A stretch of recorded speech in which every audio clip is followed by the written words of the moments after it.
ადგურის მოედანთან კორპუსის კარნიზის ჩამონგრევას 2 ადამიანი ემსხვერპლა. მათ შორის 40 წლის დათო ბართიაა სამეგრელოს სოფელ ბალდიდან.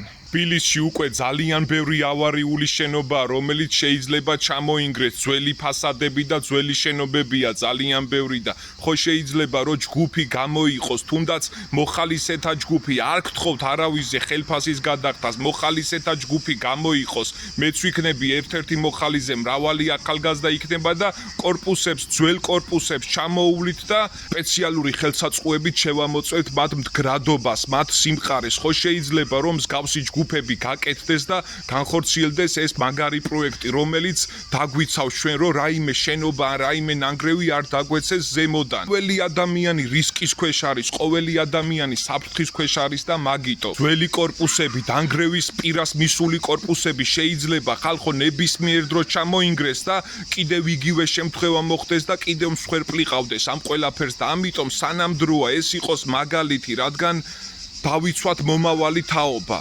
რას ფიქრობთ, უნდა გაკეთდეს მოხალისეთა ჯგუფები თუ როგორ ავიცილოთ მსგავსი ტრაგედიები თავიდან? დაწერეთ კომენტარებში თქვენი აზრი.